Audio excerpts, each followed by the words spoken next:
Bapak pergi ke stadion, kerbau suka nyeruduk. Halo semua yang nonton, kenalan yuk. Perkenalkan, nama saya Linggia Haryanto, saya di kelas 10-1.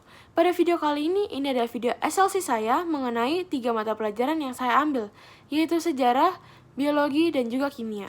Tema atau judul dari video saya kali ini yaitu influenza dan cara pencegahan serta cara pengobatannya.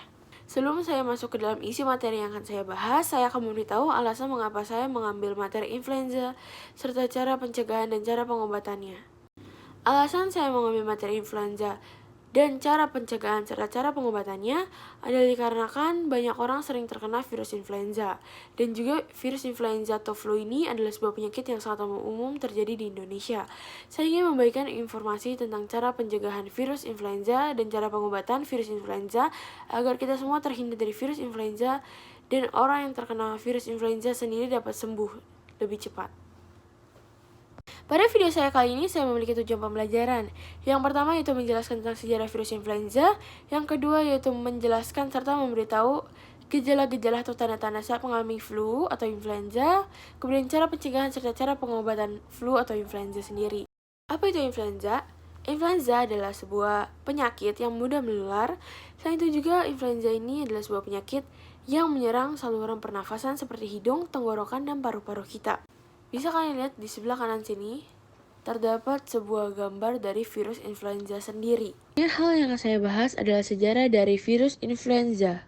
Pada awalnya, influenza adalah penyakit yang menyebabkan gejala utama suhu tubuh meningkat atau demam, nyeri otot, nyeri tenggorokan atau sakit tenggorokan, sakit kepala, dan keluarnya cairan dari hidung. Hal ini pernah dideskripsikan oleh Hippocrates pada tahun 412 sebelum Masehi. Hippocrates juga mengamati penyebaran virus influenza yang dapat menular dengan sangat cepat antar manusia.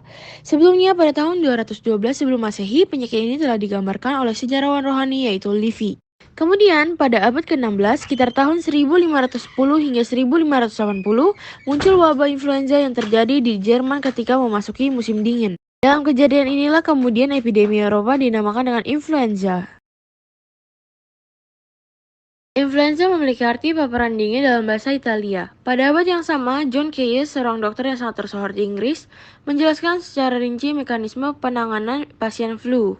Ia menyarankan kepada para penderita flu untuk lebih banyak beristirahat dan jangan melakukan aktivitas khususnya yang dapat menimbulkan tubuh mengeluarkan keringat.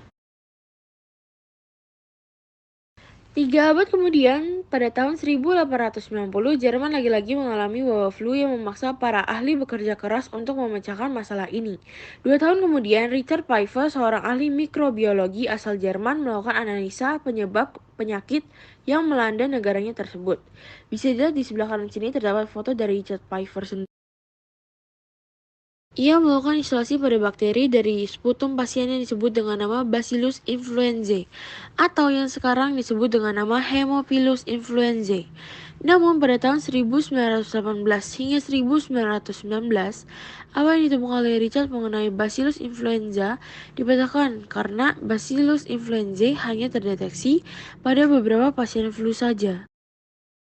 Berikutnya terdapat gejala-gejala saat terkena flu. Yang pertama demam, kedua pilek, ketiga hidung tersumbat, yang keempat batuk-batuk, kemudian selanjutnya terdapat bersin-bersin, sakit tenggorokan, nyeri otot, sakit kepala, dan selanjutnya terdapat lemas, tidak nafsu makan, mual dan muntah, serta menggigil.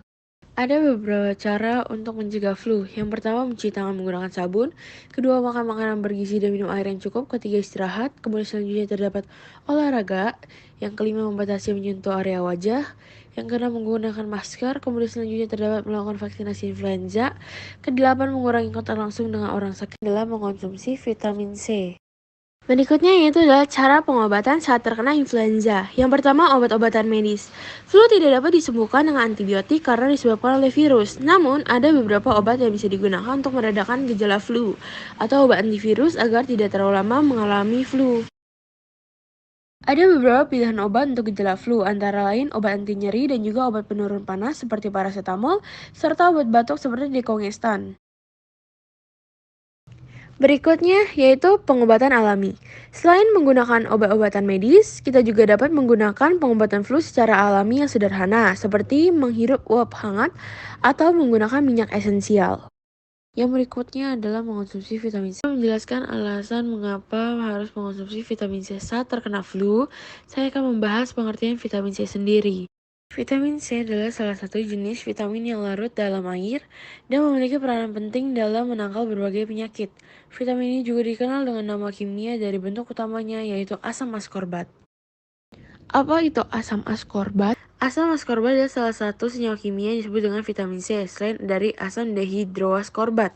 Ia berbentuk bubuk kristal kuning keputihan yang larut dalam air dan memiliki sifat-sifat antioksidan. Nama askorbat berasal dari akar kata A, yaitu tanpa, dan scorbutus atau scurvy, yaitu sebuah penyakit yang disebabkan oleh kurangnya vitamin C dalam tubuh. Di sini saya akan menjelaskan apa itu asam dehidraskorbat. Asam dehidraskorbat adalah sebuah bentuk asam askorbat yang telah teroksidasi. Nah, apa itu oksidasi? Oksidasi adalah reaksi yang mengalami peningkatan bilangan oksidasi dan penurunan elektron. Dapat dikatakan bahwa oksidasi adalah reaksi di mana suatu zat mengikat oksigen.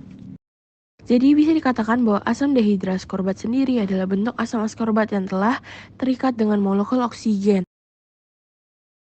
Adalah struktur kimia dari asam askorbat dan dehidroaskorbat. Vitamin C termasuk golongan vitamin antioksidan yang mampu menangkal berbagai radikal bebas ekstraselular.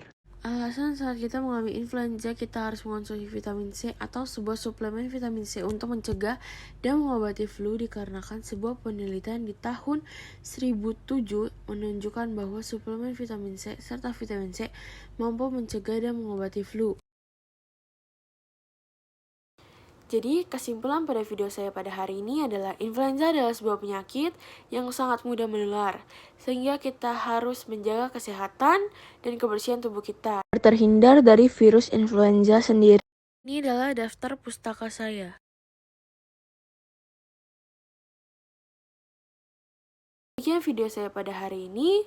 Semoga dapat memberi manfaat kepada teman-teman sekalian. Tuhan Yesus memberkati.